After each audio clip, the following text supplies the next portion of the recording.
Assalamualaikum warahmatullahi wabarakatuh. Saya anggota Laskar CPNS Kabupaten Kota Baru. Perkenalkan nama saya Nur Hikmah Wulandari AMD Kep golongan 2 angkatan 15 kelompok 4 NDH 38 unit kerja UPTD Puskesmas Bungkukan dengan jabatan Bidan Terampil.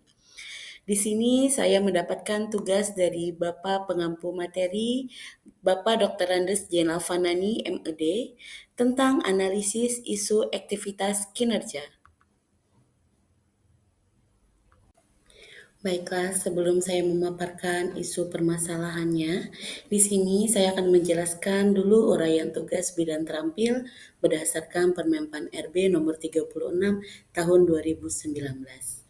Di mana di sini ada 30 uraian tugas bidan terampil sesuai tupoksinya.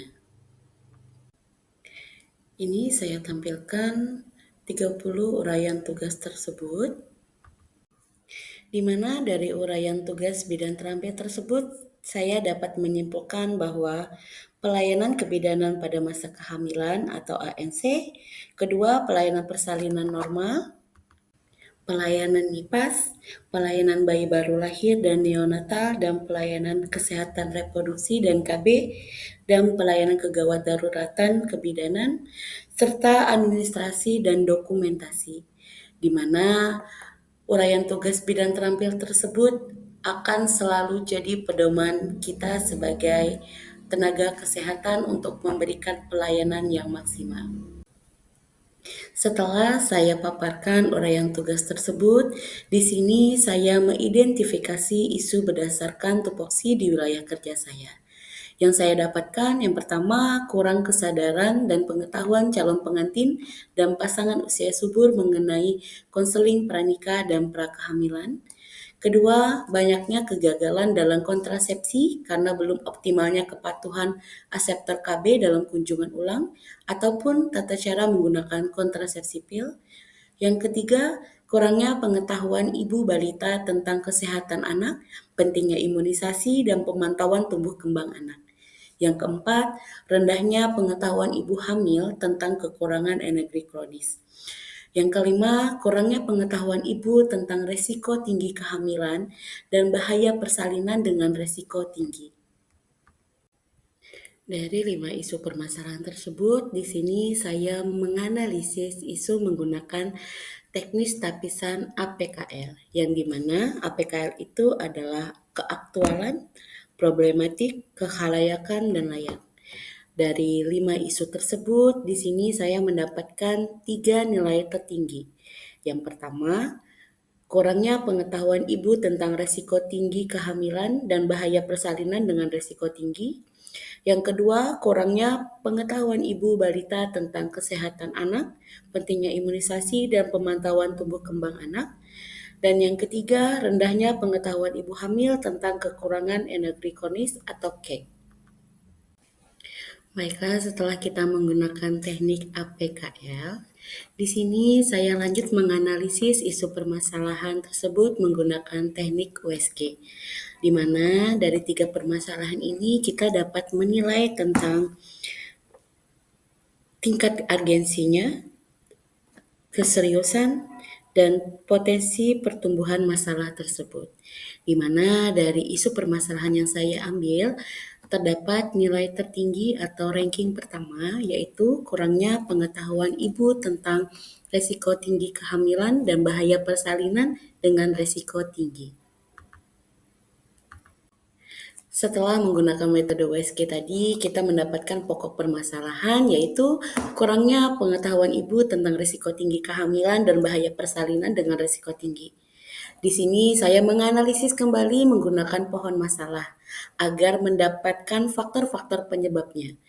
Di sini untuk menganalisis faktor penyebabnya saya menggunakan 4M. Metode, material, dan means.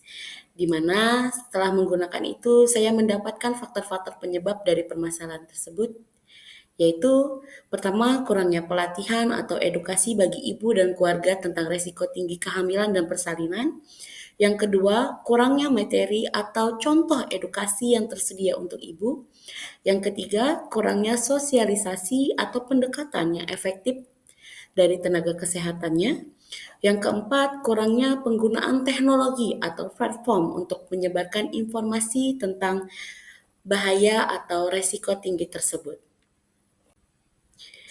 Baiklah, dari pohon masalah tadi kita sudah mendapat akar masalah, di mana jika ada akar masalah pasti ada alternatif pemecahan masalah. Untuk akar masalah yang pertama, kita dapat alternatif solusi dengan melakukan pelatihan rutin bagi bidan dan kader kesehatan mengenai komunikasi efektif saat memberikan edukasi dan mengoptimalkan peran kader posyandu sebagai penyampai informasi di tingkat keluarga dan memberikan pendampingan khusus bagi ibu hamil dengan resiko tinggi oleh tenaga kesehatan. Untuk akar masalah yang kedua, kita dapat alternatif solusi dengan menyediakan materi edukasi seperti leaflet, booklet, poster yang sederhana dan bergambar dan mudah dipahami. Dan selanjutnya membuat video edukasi mengenai kehamilan resiko tinggi yang bisa dapat diputar di puskesmas, posyandu, atau saat kita kunjungan rumah. Dan selanjutnya menyediakan modul standar edukasi untuk bidan dan kader agar informasi yang diberikan kepada ibu hamil dapat seragam. Untuk akar masalah yang ketiga, kita dapat alternatif solusi mengadakan penyuluhan rutin di posyandu atau puskesmas dengan pendekatan kelompok diskusi, mengembangkan kelas ibu hamil khusus tentang risiko tinggi kehamilan, melakukan home visit bagi ibu hamil yang sulit hadir ke posyandu, dan menggunakan pendekatan edutainment atau misalnya permainan atau simulasi agar lebih menarik.